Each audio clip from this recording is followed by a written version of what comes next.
ഞാനാണോ അനിയൻകുട്ടൻ? നീ എന്തിനാ പോന്നേ? ബോംബെ നാണി വന്നിട്ടുണ്ട്. അപ്പൊ അവക്ക് അമ്മാവനെ കാണാൻ പറ്റില്ലെന്ന് പറഞ്ഞ് ഭയങ്കര വിഷമം. അപ്പൊ ചേച്ചിനോട് പറഞ്ഞ് ഉടനെ അമ്മാവനെ ഒന്ന് വിളിച്ചോണ്ട് വരാൻ. ഇനിയിപ്പോ ഈ രാത്രിയിലോ? ഞാൻ ഇവിടുന്ന് നിറകെ കാത്തിരിക്കാം ഓരോരുത്തന്മാര് തെങ്ങേ കയറാൻ. ആ അത് നേരാ. എന്നൊരു കാര്യം ഞാൻ അമ്മാവനൊന്നും പോയി അവിടെ കണ്ടിച്ചിഞ്ഞ് പോരെ, ഞാൻ ഇവിടെ ഇരിക്കാം.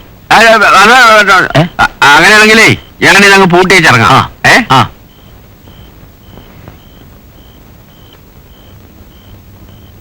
പിന്നെ നീ വന്നിട്ട് അധിക നേരമൊന്നും ആയില്ലേ?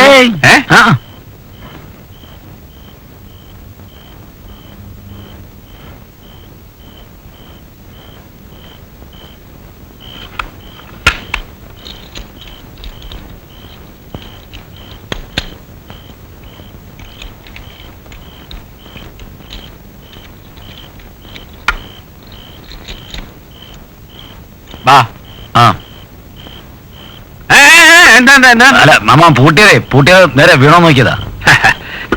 ഞാനല്ലേ പൂട്ടിയത്. ഇന്നും ഇന്നലെയും തുടങ്ങിയതാണോ ഈ പൂട്ട്?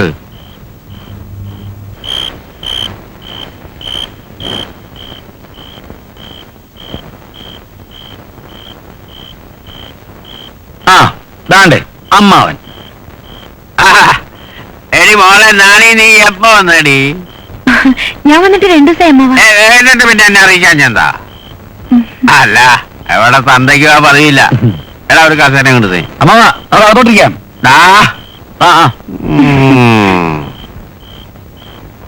എന്നാ മോളെ, നമ്മുടെ പരദേവതയ്ക്ക് നേരിച്ച് ഉണ്ണിയപ്പ ഐശ്വര്യങ്ങളും ഉണ്ടാവും. അമ്മാവ ഞാൻ ഇപ്പൊ വരാവേ.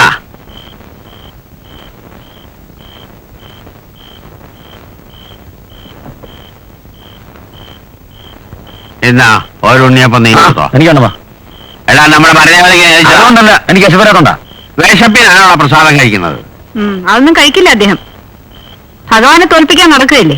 അതിന്റെ എല്ലാ ഐശ്വര്യങ്ങളും ഉണ്ട്. അല്ല ഞാനൊന്നും പറയുന്നില്ല. നിങ്ങളായി നിങ്ങളുടെ പാടായി. എന്താ മോളേത്? അമ്മ ഞാൻ ബോംബെന്നുണ്ടെന്നാ. കൊള്ളാം. ഒരു കൂട്ടുകാരൻ കൃഷിക്കാരന്റെ എല്ലാ ആവശ്യവും മനസ്സിലാക്കി നീ പെരുമാറി. ഞാനിങ്ങോട്ട് വരുന്നുണ്ട് കേട്ടോ. അമ്മാവിന്റെ മൃഗങ്ങൾക്ക് ഇപ്പോഴുണ്ടോ? നീ ഇപ്പോഴും ഓർമ്മ വച്ചിരിക്കുന്നു. അതുള്ളതുകൊണ്ട് ഒറ്റയ്ക്ക് കാലം പോകുന്നത് അറിയുന്നില്ല.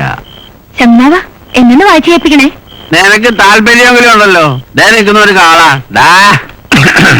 അപ്പൊ പിന്നെ മൃദംഗവാസന അപ്പാടെ എനിക്കാ കിട്ടിയിരിക്കുന്നത്. വേറെ ഒരുത്തിന് തൊട്ട് തെറിച്ചിട്ടില്ല. ഞാനൊന്ന് ഇറങ്ങട്ടെ മക്കളെ, നാളെ രാവിലെ വരാം. ശരിയമ്മ.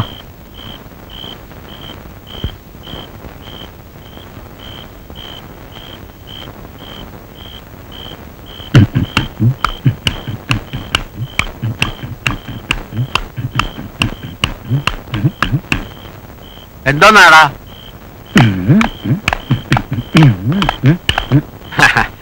നീ മൃദംഗം വായിക്കുവാണോ? അത് സ്വന്തമായിട്ടൊരു മൃദംഗം കയ്യിലില്ലെങ്കിലും അത്യാവശ്യം വേണ്ട താളോട്ടമൊക്കെ എന്റെ കയ്യിലും ഉണ്ട്.